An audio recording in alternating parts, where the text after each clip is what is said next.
Hey, greetings, my friends. Thanks so much for being here. We're about to have a beautiful session. Real quick, a heads up for all of you that the Life Force Academy Kundalini Yoga teacher training is about to begin. So those of you who've been thinking about this, meditating on it, feeling inspired to do it, now's the time to tune in, make that decision. We start in early February. And quick heads up, April 1st through the 7th is a Life Force Academy immersion in the Sacred Valley of Peru. Check out our website for all the details on both of those. Enjoy the class. Welcome to the event. We're really happy that you're here. We're about to go live in just a few moments. But before we lift off, there's a few important things we want to make sure that you're aware of so you get the best possible experience out of this. First of all, the sound current is supremely important to us, the musical experience. So if possible, we really encourage you to use good speakers or headphones to experience the class with. Second, if you have any pre-existing injuries, please take care of yourself, modify as you need to. Don't risk exacerbating an injury because of a yoga exercise. If you have any pre-existing medical conditions and you're not quite sure if this would be good for you, please consult with your primary healthcare practitioner and make sure it's the right thing for you. Also, make yourself relatively comfortable. You can use a cushion, and in fact, we encourage you in our seated positions, meditation practices, to use a cushion. It helps lift the heart up, keep the spine straight, and it's more ideal for the flow of energy in the body and for the meditation experience. You can even be sitting in a chair with feet flat on the floor for those of you that are unable to sit in a meditative sitting posture on the floor. Just use a chair, and for many of the exercises, that will work perfectly fine.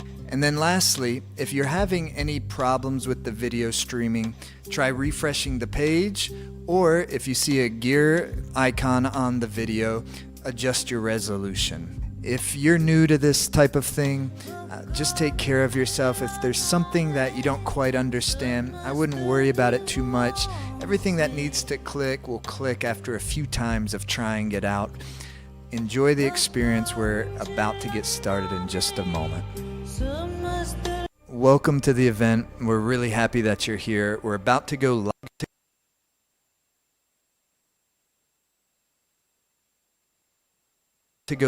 In just a few moments. But before we lift off, there's a few important things we want to make sure that you're aware of so you get the best possible experience out of this. First of all, the sound current is supremely important to us, the musical experience. So if possible, we really encourage you to use good speakers or headphones to experience the class with. Second, if you have any pre-existing injuries, please take care of yourself, modify as you need to. Don't risk exacerbating an injury because of a yoga exercise. If you have any pre-existing medical conditions and you're not quite sure if this would be good for you, please consult with your primary healthcare practitioner and make sure it's the right thing for you. Also, make yourself relatively comfortable. You can use a cushion, and in fact, we encourage you in our seated positions, meditation practices, to use a cushion. It helps lift the heart up, keep the spine straight, and it's more ideal for the flow of energy in the body and for the meditation experience. You can even be sitting in a chair with feet flat on the floor for those of you that are unable to sit in a meditative sitting posture on the floor. Just use a chair, and for many of the exercises, that will work perfectly fine. And then lastly, if you're having any problems with the video streaming,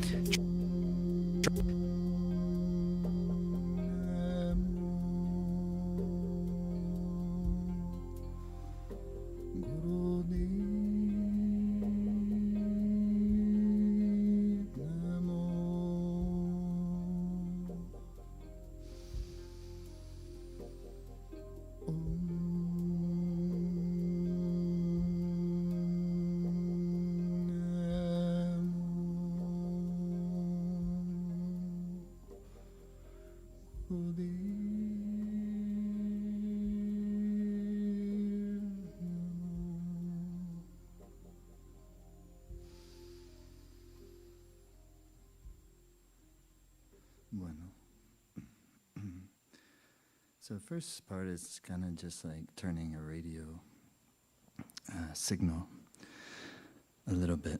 Turn the station of the mind, kind of dial it to a space where a little less distortion. Mantras are so excellent for this. I mean, who wants to stay on that same station all the time where like Instagram exists? You know? I mean, it's fine, but eventually it's just another source of exhaustion. You know, all these things are, when the prana is going outward direction, habitually, eventually it results in some level of exhaustion because it requires our organism to put out energy. And that's the beauty of having a meditation practice, a yoga practice of some sort.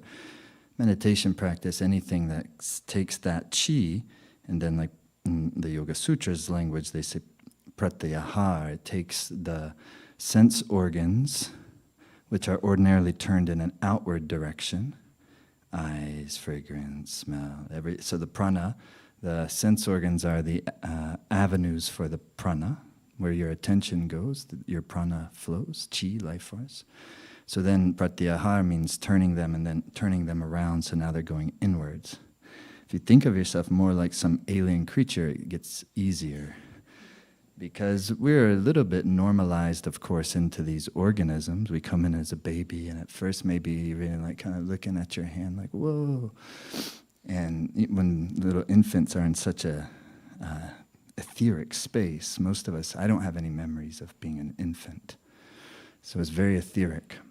But maybe one day I will remember again. They said when the Buddha is under the Bodhi tree, and finally, after all the trials and tribulations and going through the most extreme austerities and realizing that also just ended up in exhaustion and going to all the different extremes to try to find some a true reality, some supreme reality, and then at the moment of his enlightenment, all his previous lifetimes came super clear to him. And then so now in the Buddha's Dharma, they have these great, what they call Jataka tales, where the Buddha told all the different tales of his past lifetimes, and they're really great. They're wonderful, beautiful stories, and they all have some teachings in them.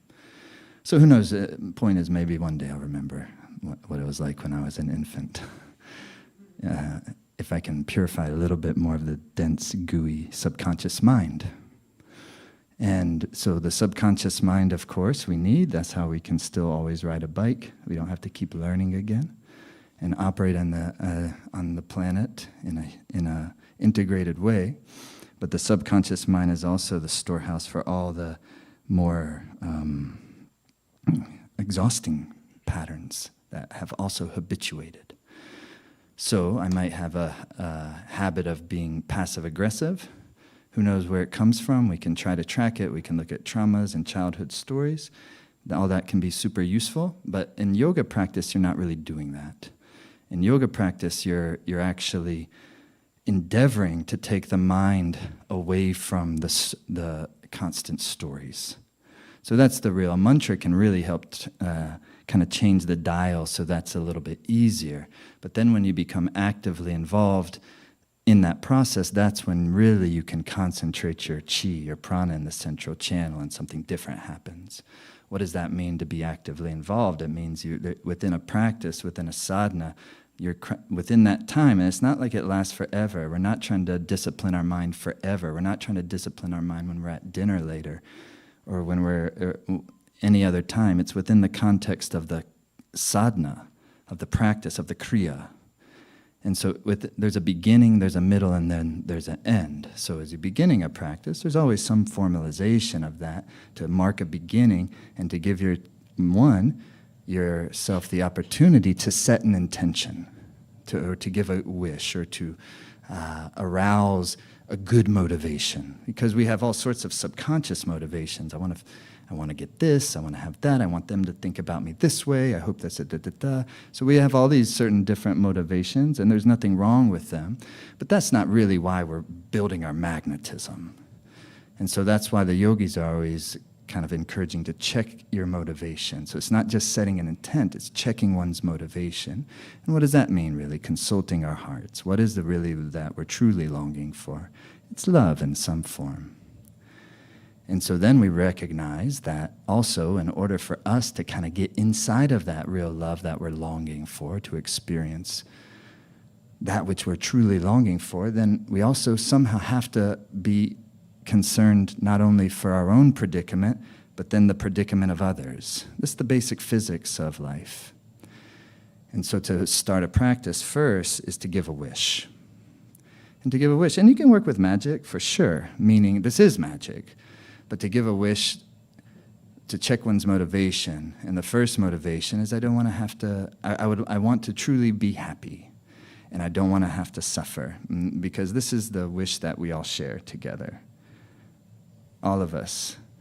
And then the third wish, from this perspective of the four immeasurables, the third wish is that wherever I am already happy, may that be celebrated and expand. So it's not just dreary, like I don't want to suffer, I want to try to get happy. I am happy actually already. Already, if I can change my lens a little bit, kind of open up the perspective, I'm incredibly happy, or at least I'm incredibly grateful. Or at least I have so many great blessings in my life. This is just a way of turning the perspective. I could also count how fucked up things is, and I can count what I think is not great in my life and what I wish it was better. That would be just as possible, but it would make me super grouchy. And the goal is not to get super grouchy, not to kind of thicken the depression tendencies, thicken the heaviness, thicken the density. Because yoga is about purification of the nadis, channels, mind channels, so that the mind becomes polished. It's not creating something that's not there. It's polishing so the inner brilliance that is innate to the human being, what the Buddha called Tathagata Garbha, the Buddha nature that is in the nucleus of every living thing. So it's a radical and kind of revolutionary perspective to take that, the Buddha nature, pure energy, pure intelligence, pure love, innate at the center of all living things. But then we have these minds and these bodysuits and these vehicles that then kind of clouds and obscures this potent energy that is inside that, and it can become destructive and so forth. We experience it in ourselves, the way that we have good intentions. We don't mean to say that to the other person. We know it was going to be hurtful, and yet we did it, and we do it again. And then we feel like shit later. And they also feel like shit. I say, but then hopefully, bing, a little bit of luminosity comes through, and I'm like, I'm fucking sorry. I'm so sorry. I love you. I love you so much. And then that brings the love back, this type of thing. So to actually be in our suffering is a great, wonderful thing when there is suffering. To open the mind enough so we're able to kind of observe the patterns of suffering. This is the most difficult part of yoga, because yoga practice opens up the field of awareness.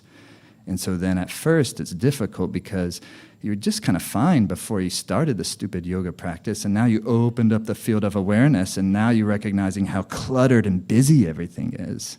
And even before, I didn't even know that necessarily, but it's like stirring things up from underneath. Normally, subconscious tendencies, which are the obscurations, that which need to be transformed in order to get into a more consistent, joyful happiness.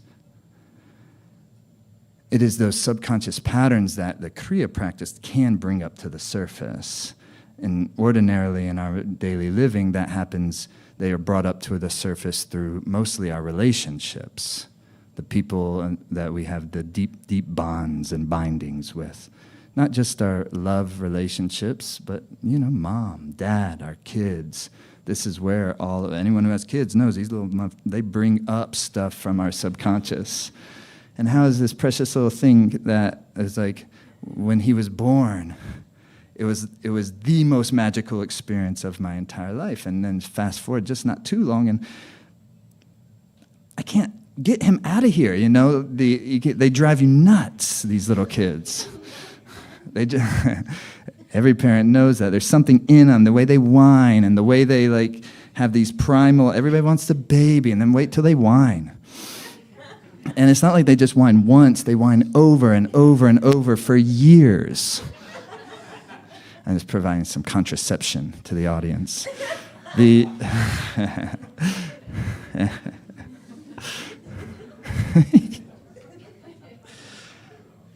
they have this thing in their sound that like gets to you primally, something evolutionary about it. And yet you wouldn't change a thing, because it's also like the most amazing thing that ever happened, and that also persists.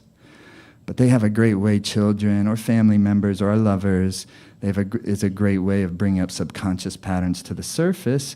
And if we are viewing them as a problem, which is very easy to do because it's hard and it's difficult and it's pressurizing to be in a relationship like that, where you've agreed to something, not with mom and dad, but to a partner or a significant other.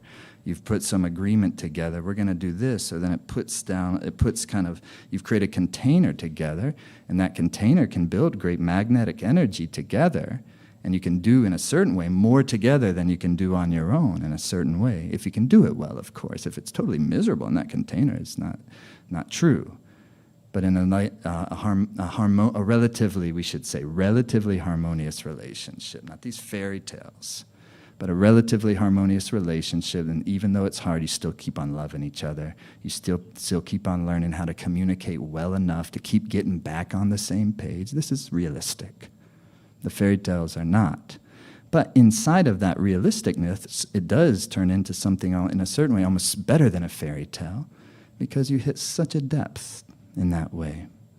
You can go from it's something that makes the honeymoon phase, which is so amazing and full of juices, it's something that makes that seem more superficial from that perspective and relativity. And so this is why what's so wonderful about the Tantra worldview, not Tantra in terms of sexuality, but Tantra in terms of the challenges in life. And because if you're taking the worldview of that kind of non-dual yogic idea, there's nothing that is ultimately harmful. There's things that are relatively harmful, of course. There's tremendous suffering, there's pain. You're always trying to take care of life.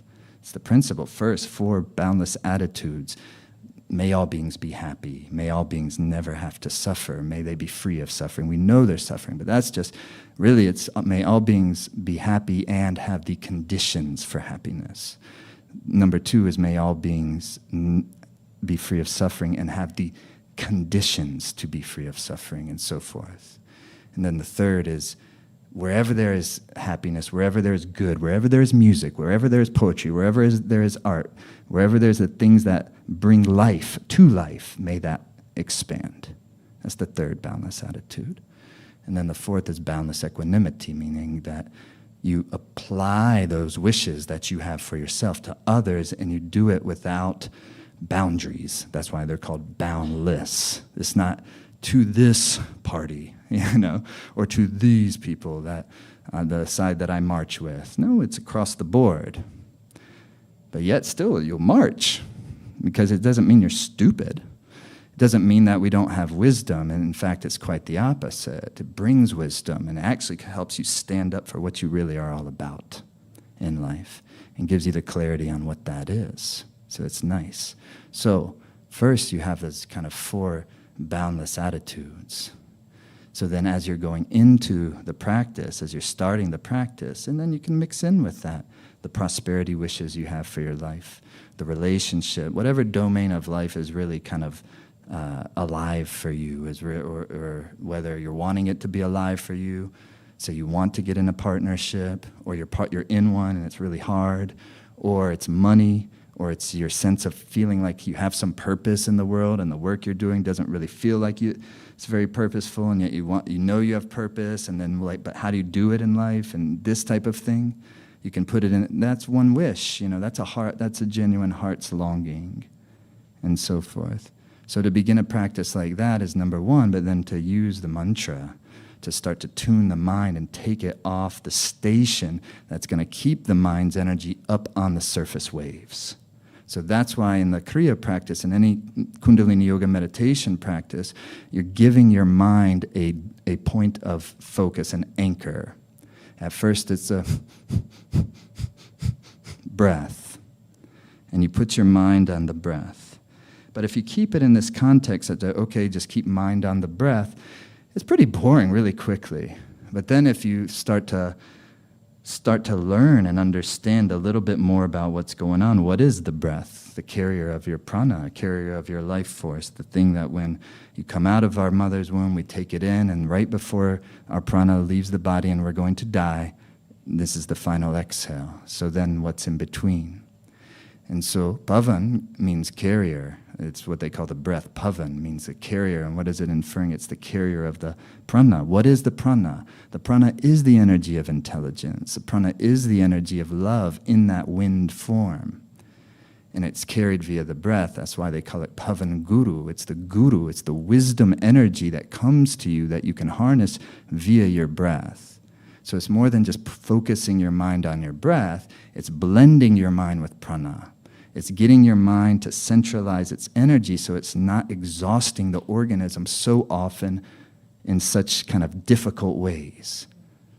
And so the Tantra worldview is taking at the center of the creation, of the center of the universe, center of life, and at the center of every living being is some sort of innate intelligence.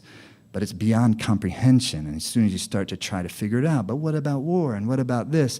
Already we're back up into the realm of ideas and thoughts. The wisdom comes when you can get the mind to drop down into the pristine space, shunya, 0 point. It's not zero as in nothingness. It's zero as in its expansiveness, what the Buddha called emptiness, zero, shunyata. But in that zero space, it's not nothingness. It's an everythingness, but it's non-rational. So it's by definition beyond conception. That's why we have to stop talking about it and put on music.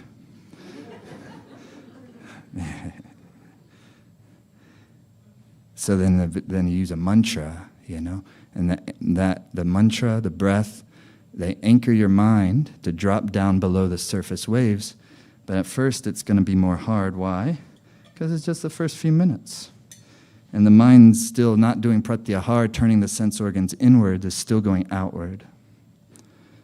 So for the first 15, 20 minutes of this, we can expect the mind not to be cooperating too much. But then if you apply persistence, you have to be as stubborn in your persistence as the mind is stubborn and not listening to your intentions. We had so much good intentions. And then, I kept doing the same dumb thing over and over and over again. This is our stories of our life, yeah? So the way to drop the mind down is to bring it to the center. Give it a point of concentration. And the main thing is, come hands like this. Be up on your sit bones. Like this. And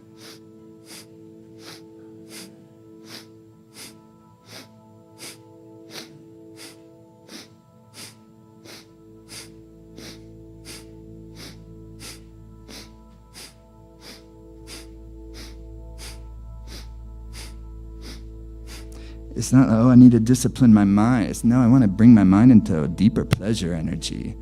And it's not going to get it if it's still on Instagram. And all the thought waves from that kind of part of the world. I'm poetically speaking, Instagram. So concentration is blending of the mind with the prana, and the prana is also bliss. This is how the yogis describe the nature of reality. Bliss, emptiness, indivisible.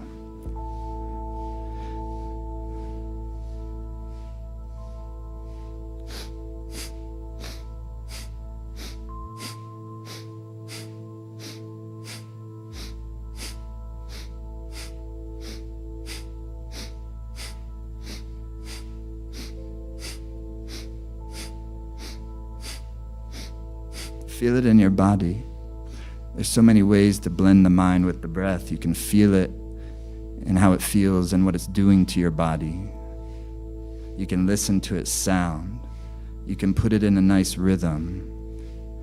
You can very intentionally kind of enliven the cells of your body with your breath. There's trillions of cells, and they all have life. They all have intelligence. and they all communicate with each other somehow. But it's that when that cellular intelligence and communication starts to experience excess distortion because the subconscious mind is never getting kind of relieved of its pressures and cleaned out, and you bring your mind and you bring the chi and you bring your body into a point of centralization, and probably by the end of this evening, shunya, 0 point. And not only does it alleviate the stress of the body and the mind and take off the pressure, it infuses you with bliss. Bliss energy is wisdom energy. It's not some fluffy thing, you know. You can't get to it easily. But you can easily get to it if you're persistent. Inhale. Now, soften your chest. Lift up the pelvic floor. Rectal sphincter, sex organ, navel point up and in. Soften also your face. Soften, relaxing the brain. Exhale. All right. And come and bring your hands up to your shoulders. Like, be on your sit bones is most important. First things first. Like this. And then just let it swing. Like,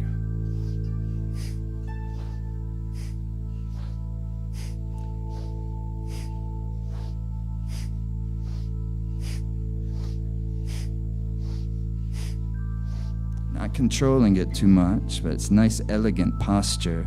Nice rhythm to your motion. Inhaling left, exhaling right.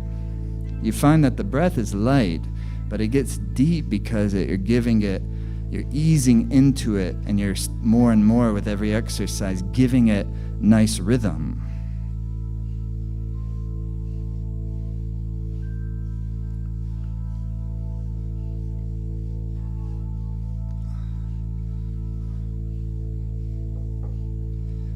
Posture's just fine. Now, blend your mind with your breath.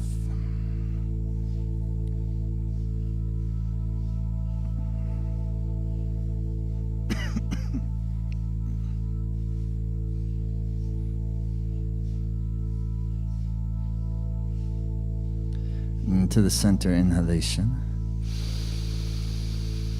Now, soften the chest, lifting the mulaband, rectal sphincter, sex organ, then your abdomen under your belly button, up and in. Soften the heart, chest.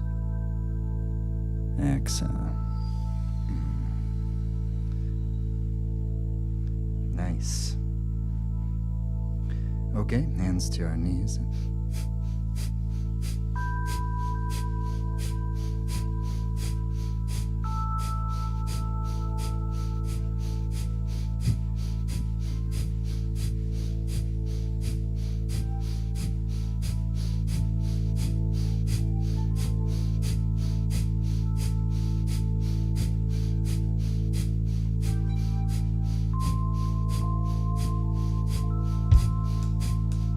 Squeeze up.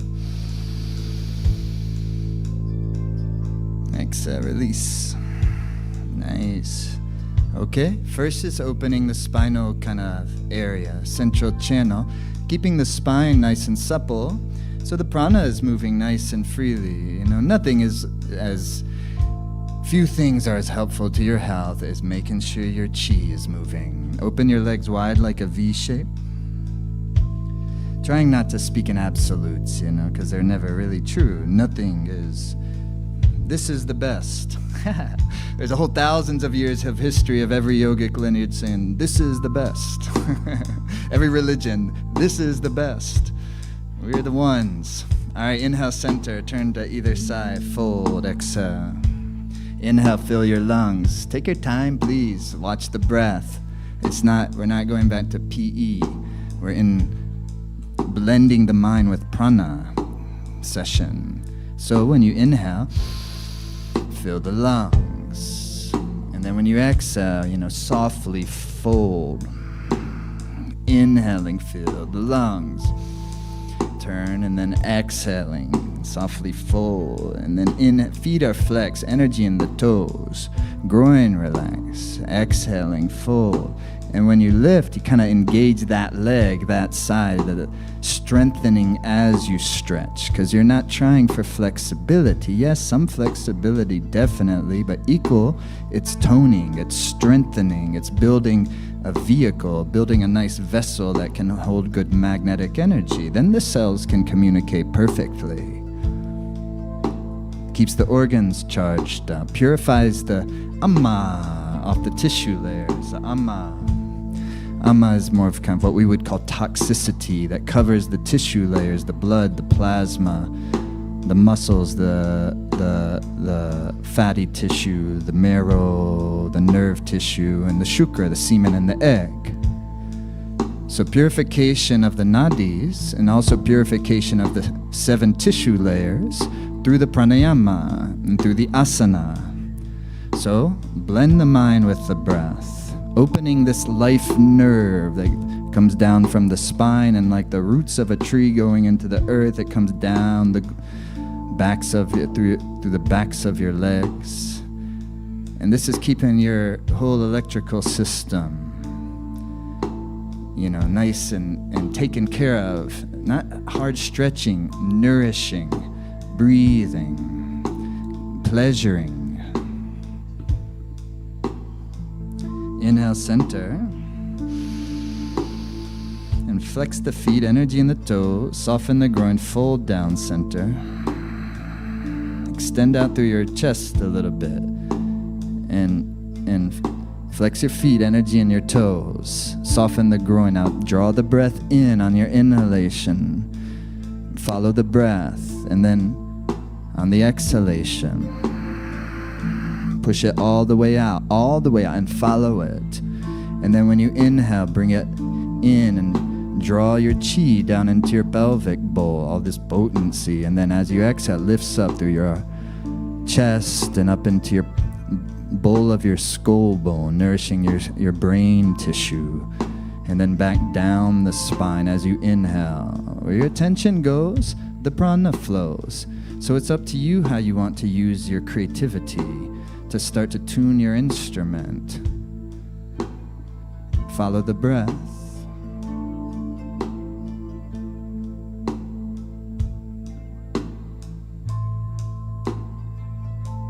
Fantastic. And relax, shake your legs out.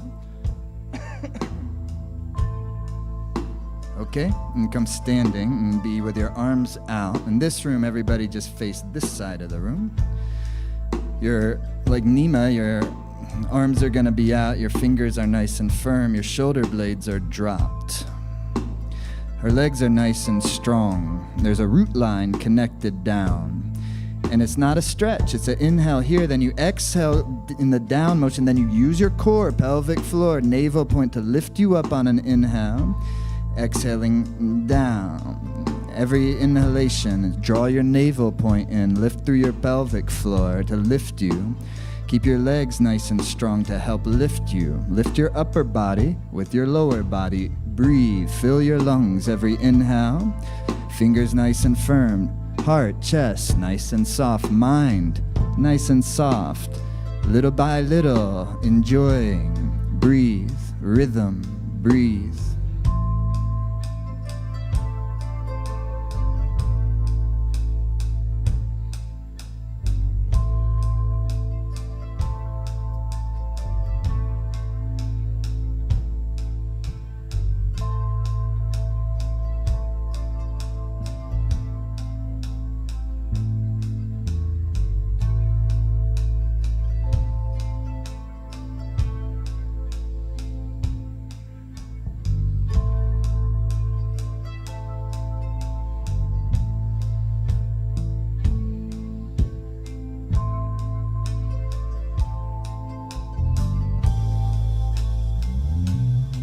It's called generating the power at your navel point, just below your belly button, Nabi chakra.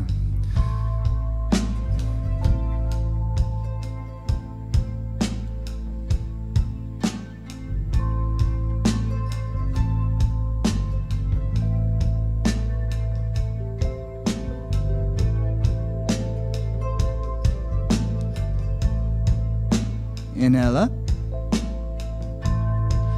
Relax, exhale, and come in Sukhasana, cross-legged position. Have a little water, be on your sit bones.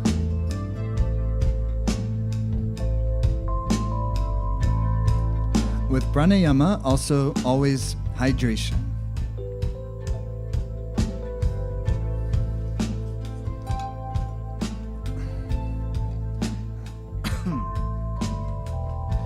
Okay, index fingers to your thumb. The subtle body of the human, 72,000 like ethereal strings that just begin right below your belly button, navel point, and then go out to your fingers and your toes and across the spine, creating plexuses that easily a couple thousand years ago, at least, they were already calling them chakras, up into your brain, top of the head, etc. No? So, index finger, Jnana Mudra, the wisdom seal, through your nose, inhale, and a light and rhythmic through the nose.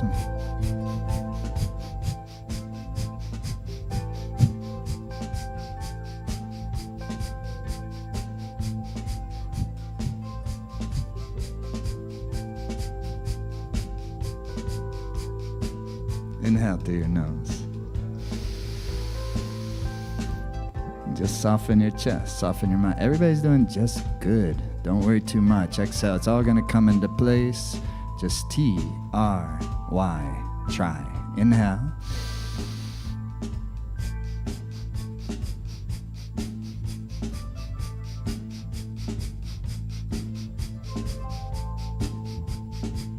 Pulsing of the navel point.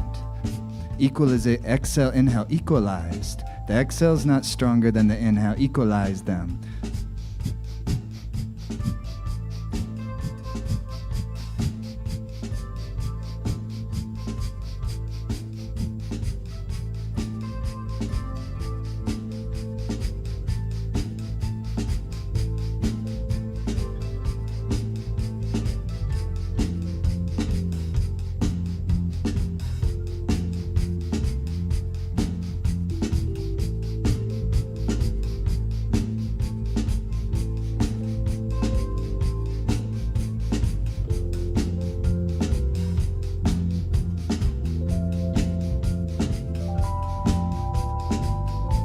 Inhale through your nose.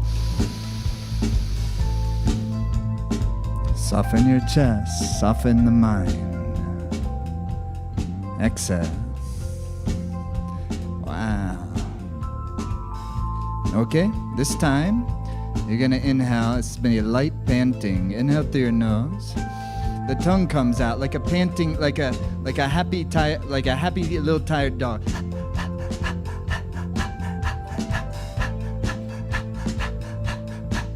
But you give it a little punch, of course. You have to start it off light. It's not aggressive, because then you're creating kind of inflammatory response on your lung tissue. So you got to soften that thing up, like a.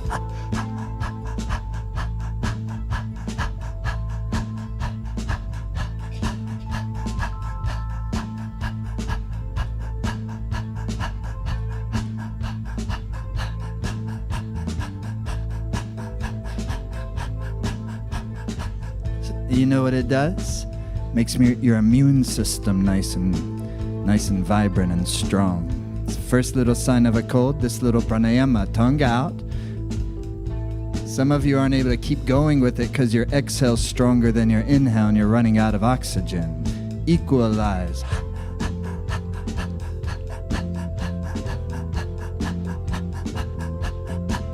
Now keep it going, close the mouth through the nose and you go.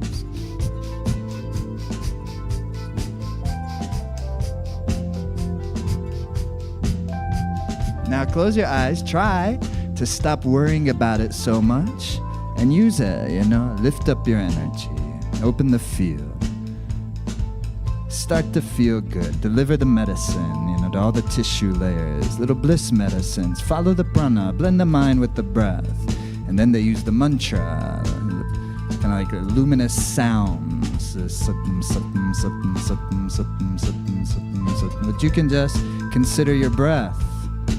The greatest of the mantras, the sound of it.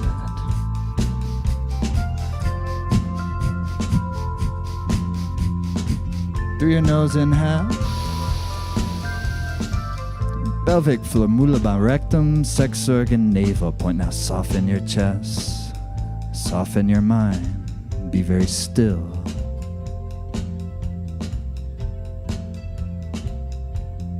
Exhale.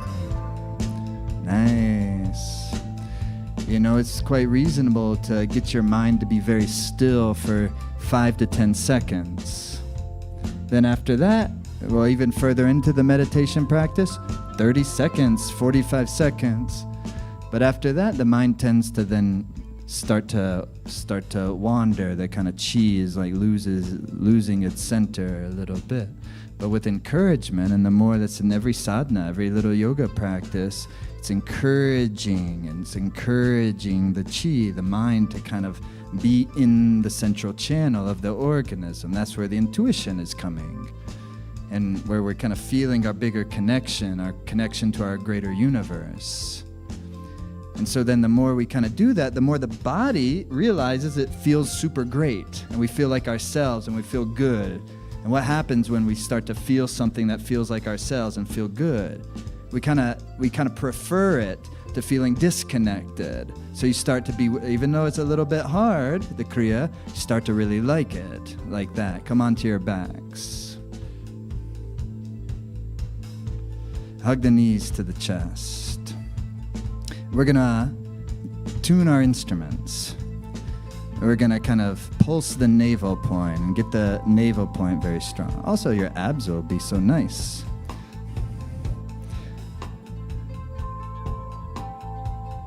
Okay, and bring your nose up to your knees, and then exhale. Then come into the stretch pose. Inhale, eyes on our toes, and the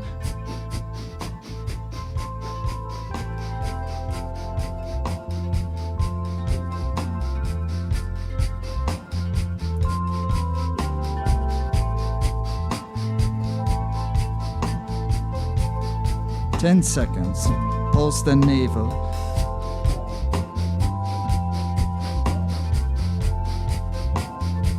Deep inhale.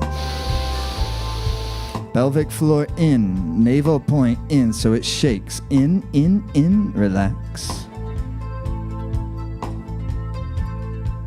If the first round strained your low back, the second round your hands should be under your butt, palms facing down or in fists. If the first one was even a little bit straining, hands underneath, you know. And then you build from there, and eventually, if you're practicing consistently, you can take them out and there will be no strain. Okay, friends, hug your knees to your chest. Bring the nose up to the knees. Exhale. This time, good focus, good courage. Inhale into stretch pose. Pulse the navel.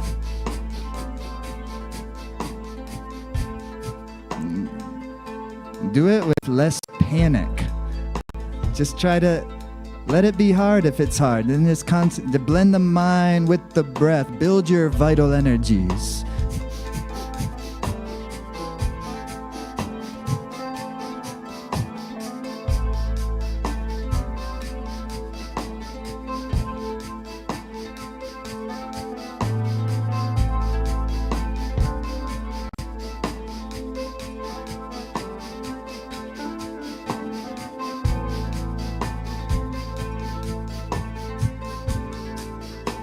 Inhale deeply. Pelvic floor lifted, navel point in. Exhale.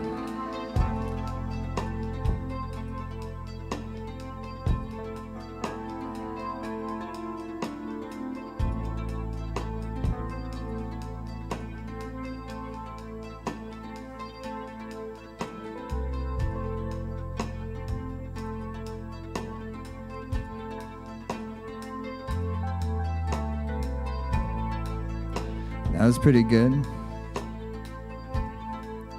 But if you did it every day for the next 11 days, it would get really great.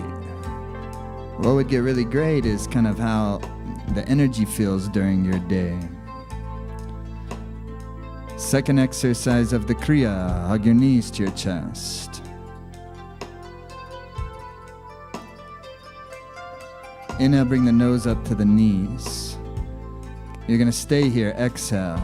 Stay exactly here in this position. Inhale deep, pulse the navel.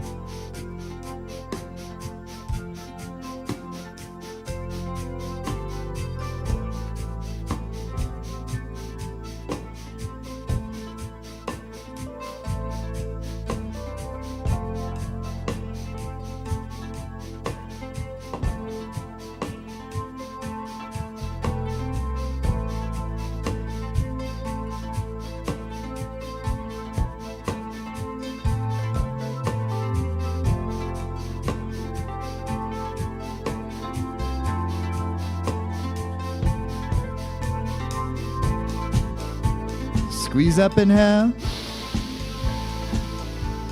Relax. Nice job, nice job, nice job. Yeah, taking the stresses from the body. Rock and roll along your spine. Hug your knees into your chest. Rock and roll on the spine. Come up back again, Sukhasana. It's cross-legged position.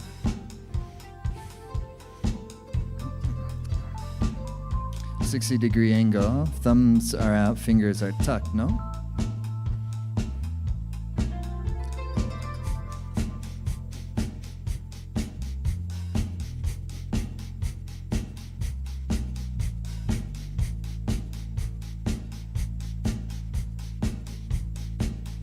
Can you feel how your sit bones kind of press them down and lift your chest high? Shoulder blades release, no bend in your elbows. Then you blend your mind with the breath. But still, just by doing that, the awareness is a little etheric. And so you give it even further grounding by taking your optic nerve and you soften the optic gaze slightly up and in, kind of where the root of the nose meets your skull bone. Don't try too much. Don't worry whether you're finding the exact right position or not.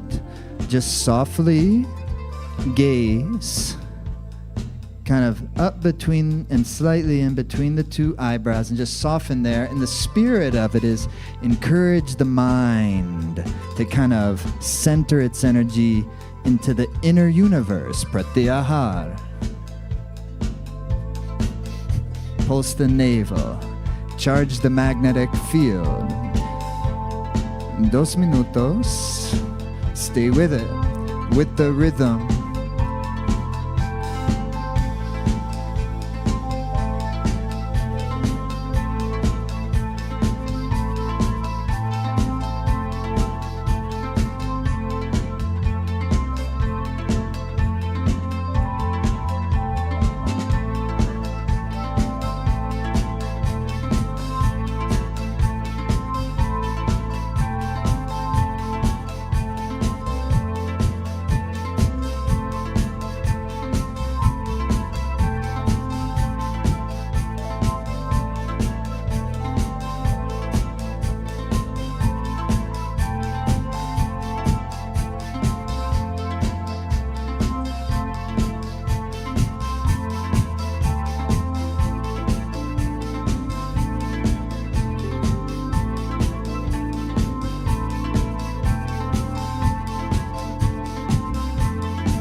Now, make your chest out. Your body has a tendency to cave from the weight of gravity. But you see, the endeavor is to not cave to the weight of gravity. It's not, if it's not easy, that means you're doing the Kriya. And so now, not only is the mind being asked to focus, but it's being asked to blend itself under the pressurization of the Kriya, the asana, the angle of the arms, the 60-degree angle against the weight of the gravitational pull. And so that gravity pressing down against the pulsing rhythm of the navel point with the prana lifting up is what makes the magnetism. So for the last 30 seconds, no bend in your elbow, heart is nice and high, soften the gaze, third eye space. See if you can imagine beautiful luminous arc connecting your two thumbs, your whole brilliance, and the whole center of your body and your mind. Like kind of brilliant luminosity, actually. And if you maybe feel into that, maybe that doesn't feel so unrealistic. And then see if you can even take your mind where your attention goes, and then shine and kind of take those inner energies in the form of love and creativity, kind of expand yourself and kind of blend with a universal field. Inhale. Take your thumb tips touching, open the fingers tight, shoulder blades release. Inhale a little more, stretch up, up, up, up. And release.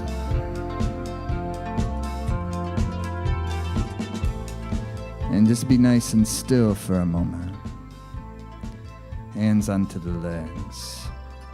Posture is nice and elegant. Mind is plenty soft. Heart is nice and soft. And it's just feel.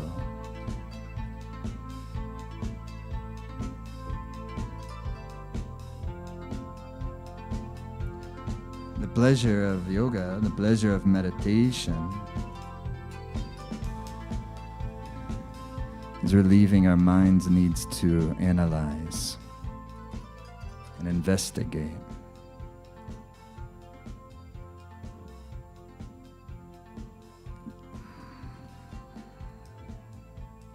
Nice. Okay, and again you come standing.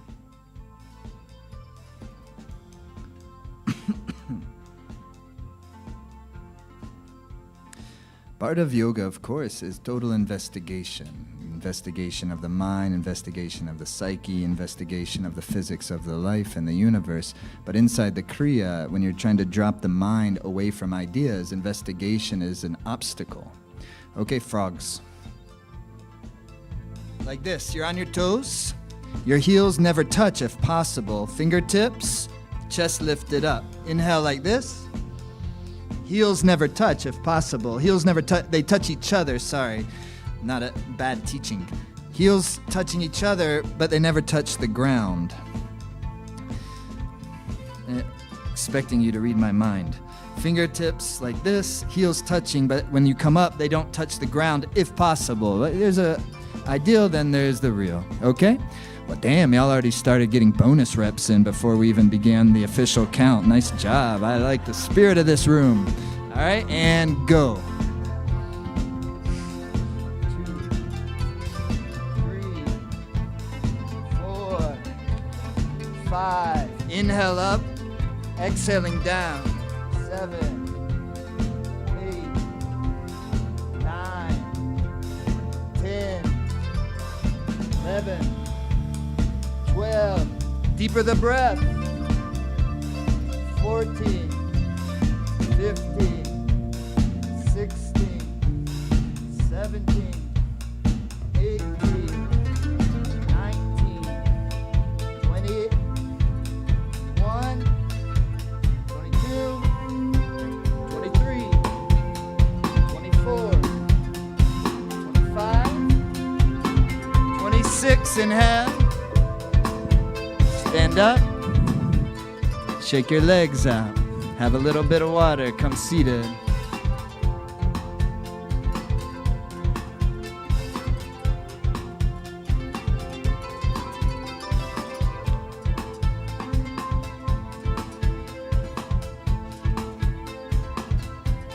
How are we doing? Here we go, okay? So your arms will be out like this. Fingers nice and firm, chest nice and soft, no? Like this.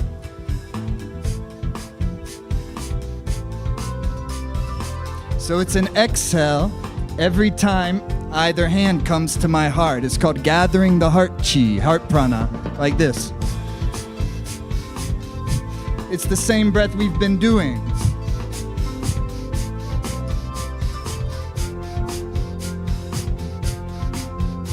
It's like I'm gonna slap my chest, but I don't. It stops out in the space in front of the heart center.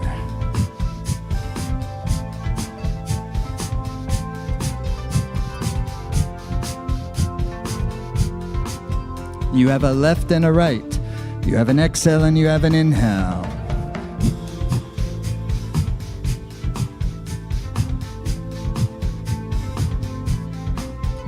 With the rhythm.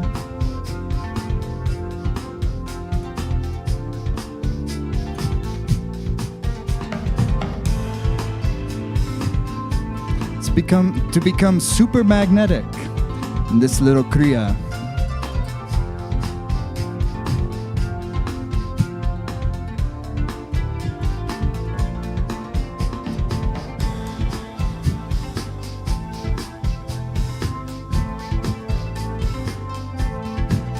Close your eyes. Give the mind a dristi. You see, you can go into the breath if you go into the rhythm. Rhythm feel. Less thinking. More rhythm. More rhythm. Breathe.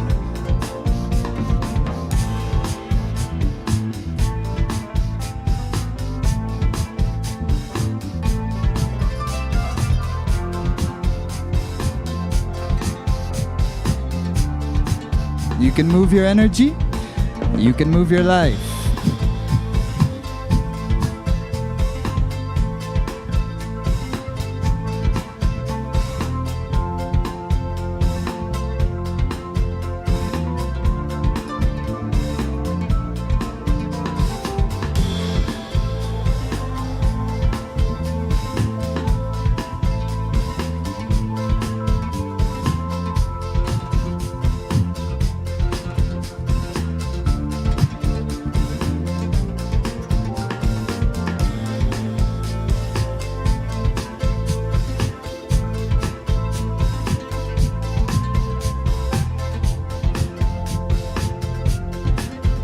Keep your chest held high.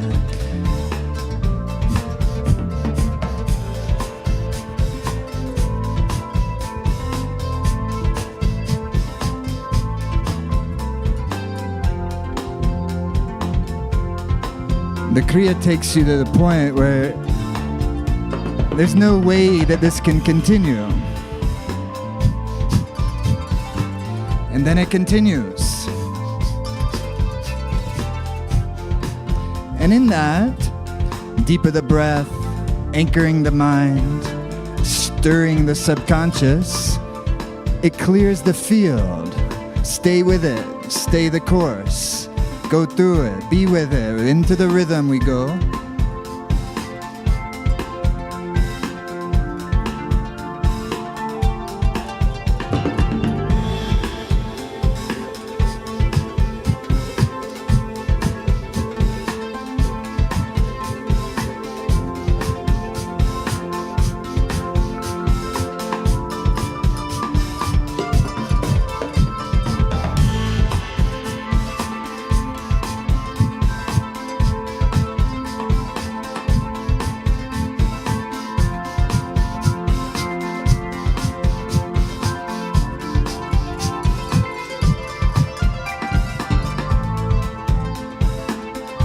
Inhale, arms out.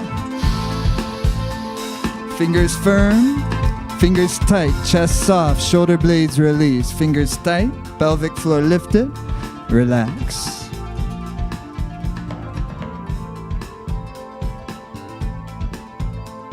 Shake your arms. Dos más. Hands like this. You'll think this is crazy. We just did this and then what? Nah. With this, like nah, something with the legs right next. No, it's this. Take your hands like this. Then it'll be like this. Watch.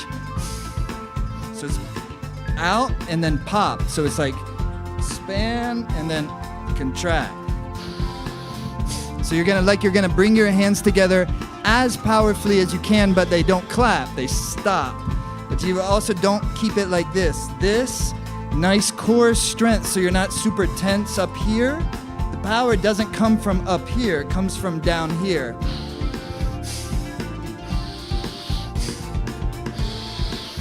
You must use the breath. Deep inhales. This is not a very long exercise, not nearly as long as the last. But to do it well, it's very demanding. Breathe. Bring it to the breath.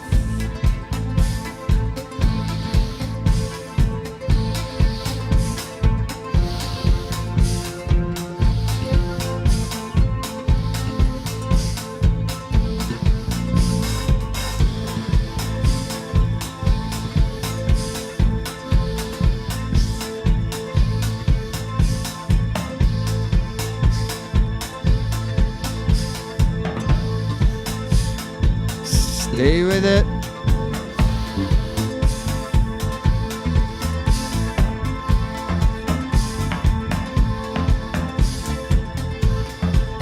Stay with it. Your arms will be good, I promise. Stay with it. Breathe.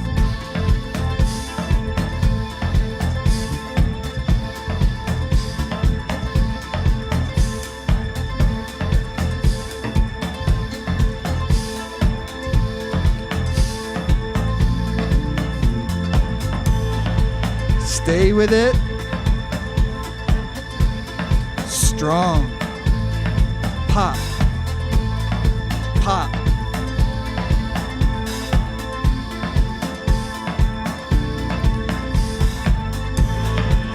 Pop.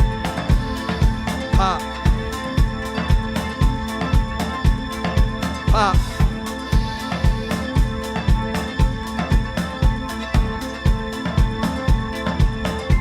Inhale. Relax.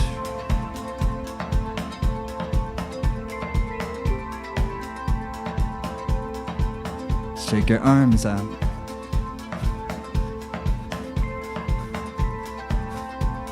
Okay, last one. Take your hands like this, fingers firm. Like you're kind of striking the energy off the earth.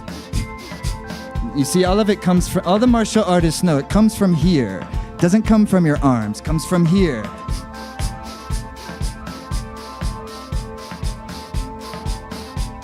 The exhale, inhale, powerful. 20 seconds only, go.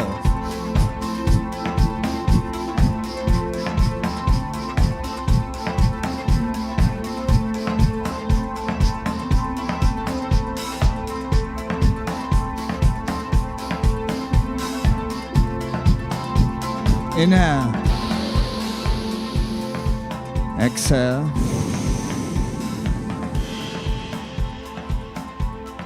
Nice job, everybody. Shake your arms and then come on your backs.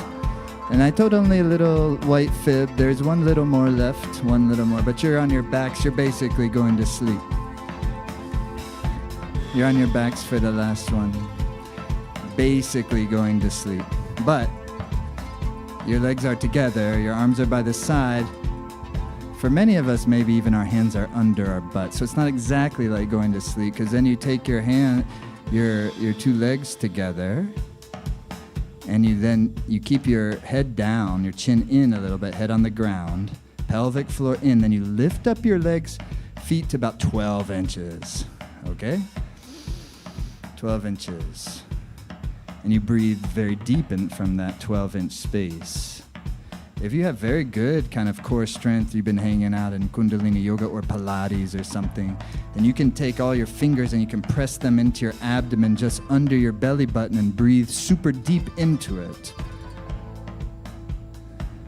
This is give you an amazing relaxation. But you gotta try. Breathe down into below your belly button, deep into your abdomen. And as difficult it is, that deep is the breathing. It's the final moments.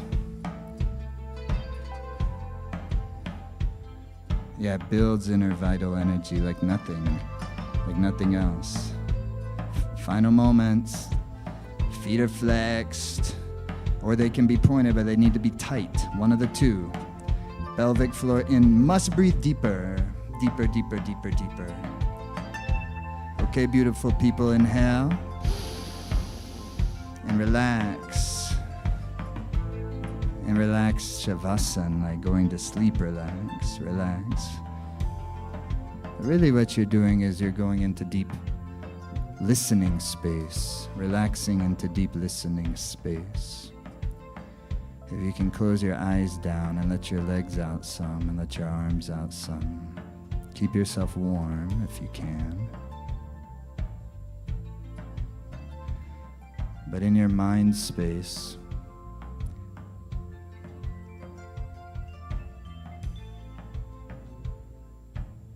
visualize, see, feel from the subtle navel point. When we were in our mother's wombs, we were fed life force. We were connected to the whole universe through her umbilical cord. And then we came out, and now it's the navel point. So feel and visualize like a beautiful brilliance. It's healing, it's intelligence, it's innate, it's love. It's like what turns the mother's blood into milk and gives their precious child like the sweetest and most amazing nectars from her breasts. This is prana. So from that navel point, it's that intelligence, it's that love that then fills the whole body and you bathe in it.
relax a little deeper. Exhale.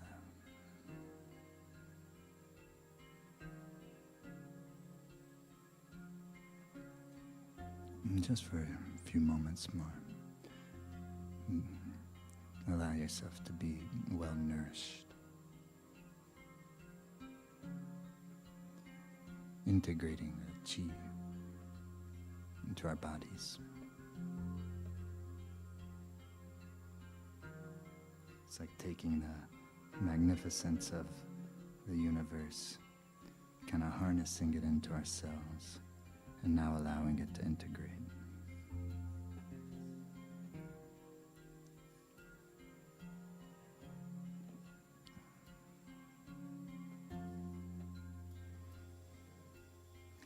Fantastic. Inhale deeply. And move your fingers a little bit. Move your toes. Start to breathe to where you're really kind of infusing your prana back into your body to wake it up consciously. Even if getting up very tired in the morning,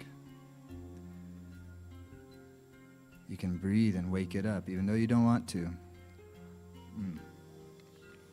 And stretch your arms over your head and point through the toes. Inhale, extend through your spine. Okay, cat stretch to each side.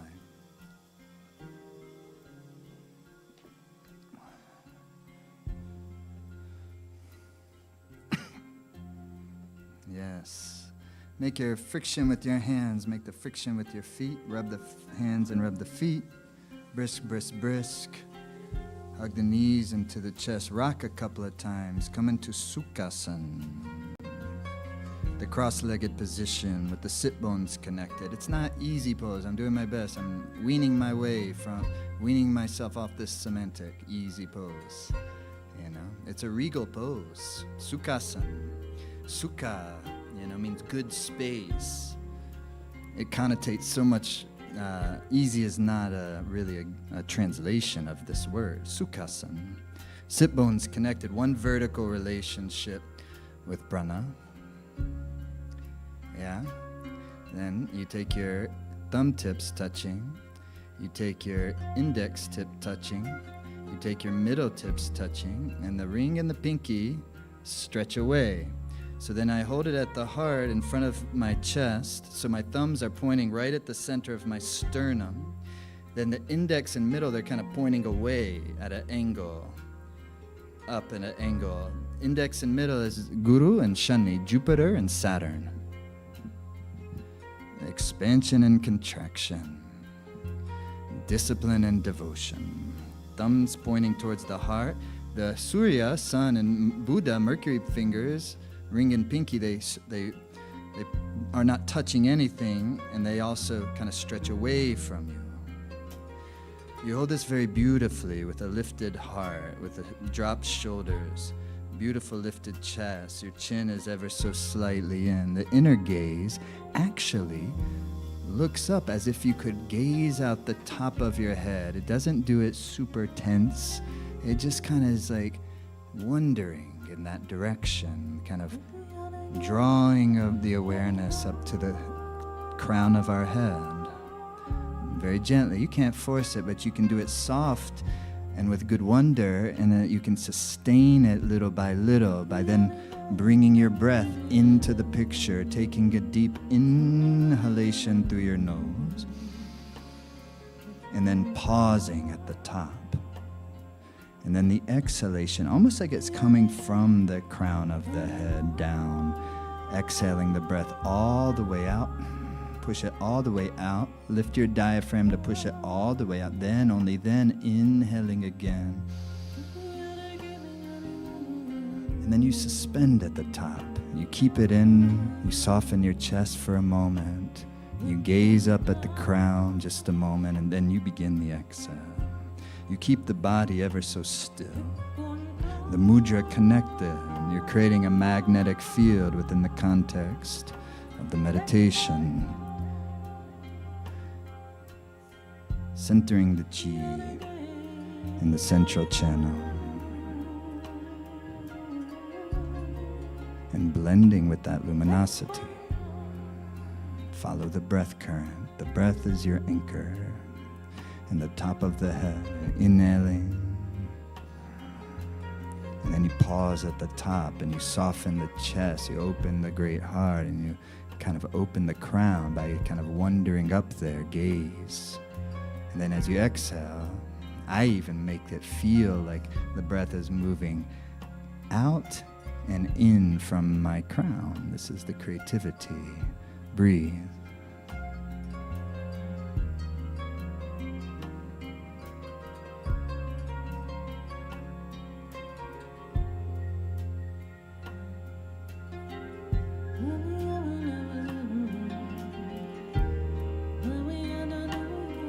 Seven minutes more.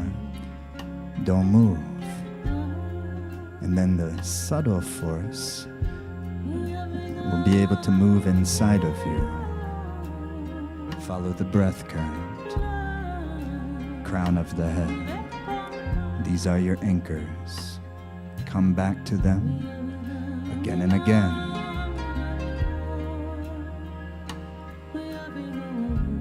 Even we go, beautiful daydreams, epiphanies, inspirations, and still again and again into the bliss of the breath current, crown of the head.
Into the prana,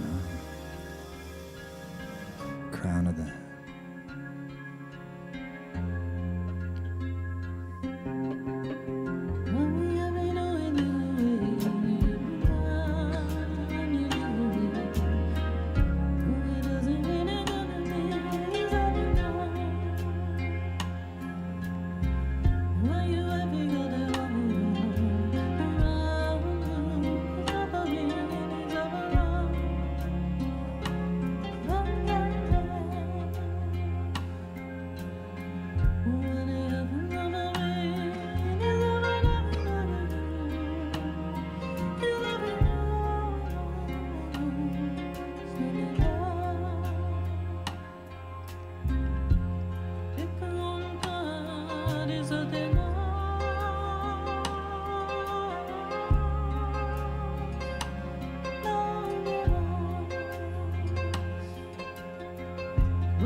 Crown of your head.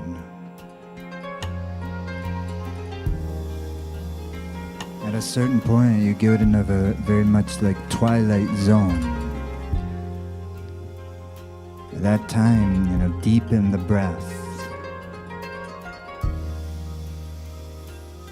But the breath remains super subtle, suspension at the top, crown of the head, lifting of the mula bandha. Then comes the exhalation, apanavayu, the negatively charged prana, all the way to the bottom. And then comes the inhalation, pranavayu, the positively charged wind, entering into the organism, circulating its chi, suspension at the top, crown of the head is the gaze, tuning our instrument. Final couple of minutes, stay in the space, breathe.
Less than 2 minutes.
Hold the position through your nose. Exhale all of your breath out. Draw your navel in and lift your diaphragm to push it all the way out. Then through your nose, your deepest inhale. Now make your chest soft and your mind soft and your mind spacious.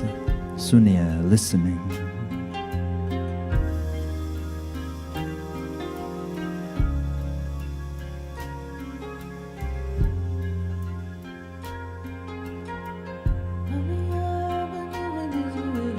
Hold the position through your nose, exhale.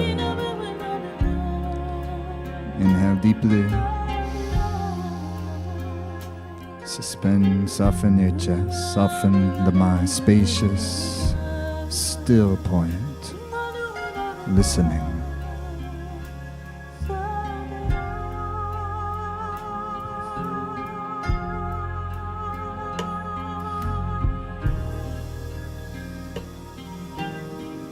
Hold the posture, exhale. Final last time, please. Deeply inhale.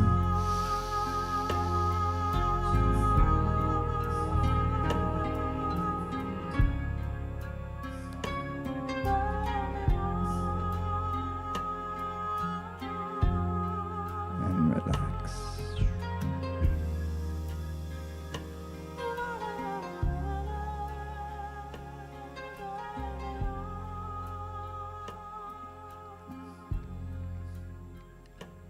And inhale. And take your arms, shake them out.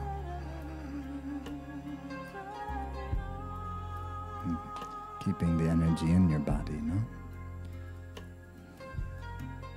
And then the Kriya's over. Voila. And we go enjoy our lives. But inside of it is a transformation process that's taking place. It's not always easy in the middle, but always when you come to the end, it feels pretty great. Even like the most kind of what I would have 25 years of daily practice of this, more kind of like dull days, still feel good. So it's not like every time is the most amazing time, but the real magic of it comes from some consistency over longer periods of time, because then you get into more nuance and subtlety and so great. Take your hands. Just like the way we started, the way you open a sadhana is also the way to seal the sadhana with a wish for our life, for our most loved ones' lives, and for all of life, from our hearts into the big, great heart.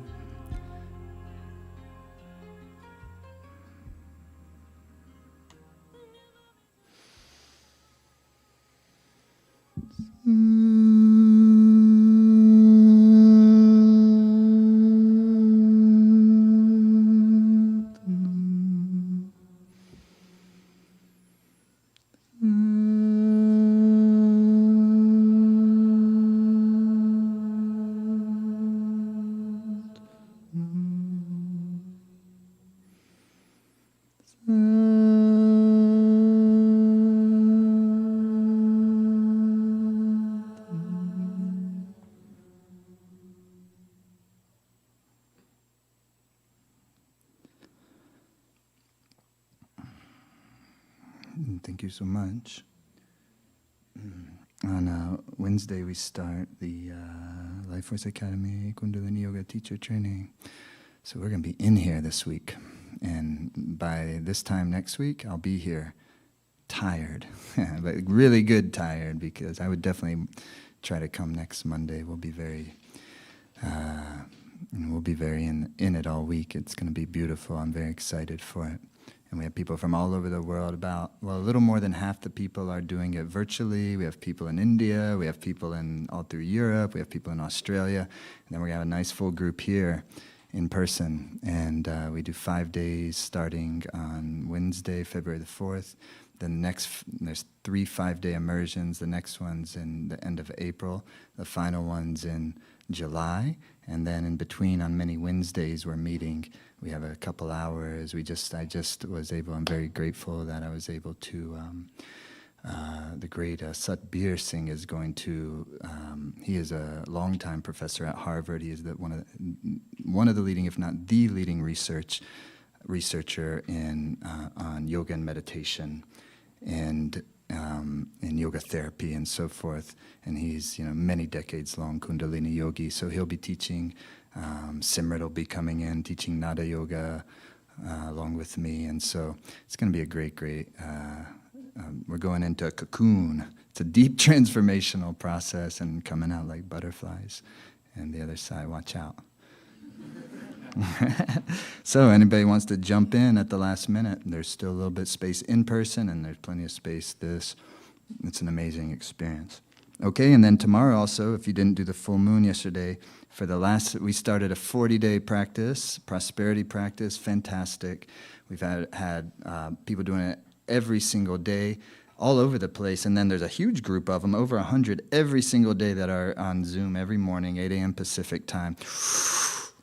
So the last 11 days of this 40-day practice starts tomorrow. So jump in for the You get the whole Shakti. All these people doing all this work all this time, and then you can come in and like grab your surfboard and get on it if you want.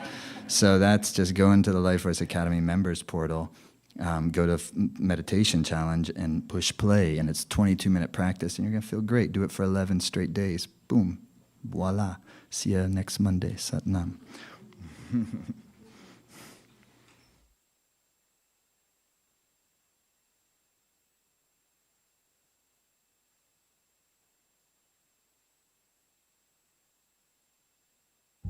It's hard sometimes to get into the great rhythm current of our life, because the mind is going after the pleasure and it wants to avoid the pain.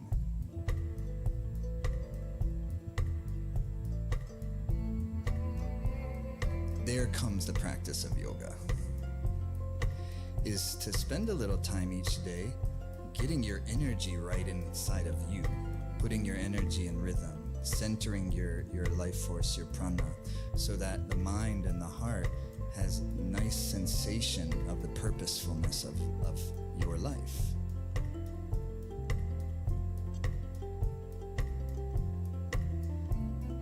And very naturally from there, let the day happen.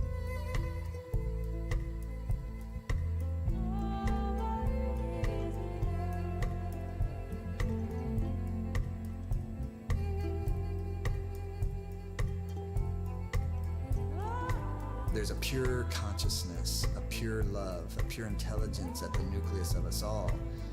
And then Kundalini energy, the Kundalini process is allowing that energy to blossom into your life.